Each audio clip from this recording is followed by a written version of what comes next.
speak to Michael Bociurkiw, who's a senior fellow at the Atlantic Council's Eurasia Centre. Michael, great to have you on the programme again. Briefly, just tell me, how intense were those attacks overnight? Very intense. Basically a tsunami of ballistic missiles and drones. 7 missiles, 123 drones, of which only about half were brought down by the air defense system. So I think at one point in the night, Mayor Klitschko said there were 3 or 4 simultaneous big fires here in Kyiv. So a lot of people very, very anxious today after what happened. Give me your analysis on President Zelensky saying for the first time that he would be prepared to do some sort of swap on land. He wasn't clear about which parts of territory that Russia now holds he wants back and which he would allow Russia to continue to hold. But what did you make of the entirety of the suggestion? It's a very, very bad day for Ukraine right now, and for Mr. Zelensky in particular.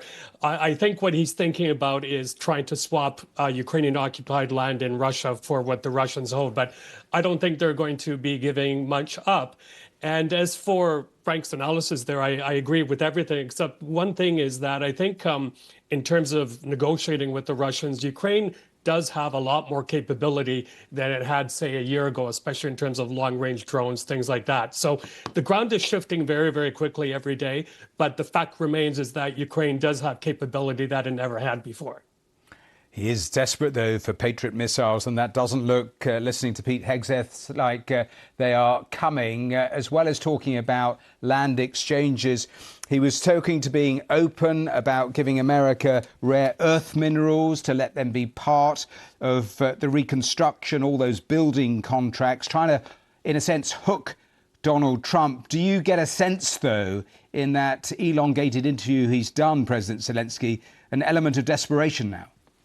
Oh, absolutely. I think we're at a point now, Matthew, where Mr. Zelensky is fighting with everything he has to not end up on the menu, but at the negotiating table, in a chair where he can, speak directly to Mr. Putin and say, no, you're not getting this.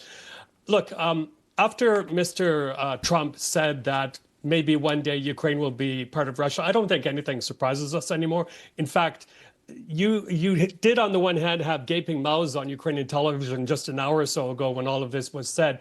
But on the other hand, I think Ukrainians are becoming more and more resigned to the fact that, number one, they're going to have to fight this war more on their own. And number two, hopefully Ukraine can step up, especially Germany, in terms of providing missiles. But very, very dark days ahead for Ukraine. You touched on it, Michael, because Donald Trump has said Ukraine may make a deal, they may not make a deal. They may be Russian someday, they may not be Russian someday. When you hear comments like that, we still have got to wait to get to the point where we actually hear what the US president's plan for Ukraine actually is. You look at the extraordinary nature of his plans for Gaza, and we wait to see what he puts forward for ending this war. Yeah, and what they have to realize in this White House is that words have consequences. My big fear right now, Matthew, knowing what we do of Mr. Putin and his tendency to, prod for soft tissue, is that he may take advantage of this vacuum and test NATO's Article 5. God forbid, but if he does, maybe take a strike at Estonia or, God forbid, Poland, and see how the West reacts. We're in a free fall. We're also in a free fall, I think, of the rules-based international order, where too many gray lines, not red lines, and that's exactly the thing that Mr. Putin and other autocrats love to play with.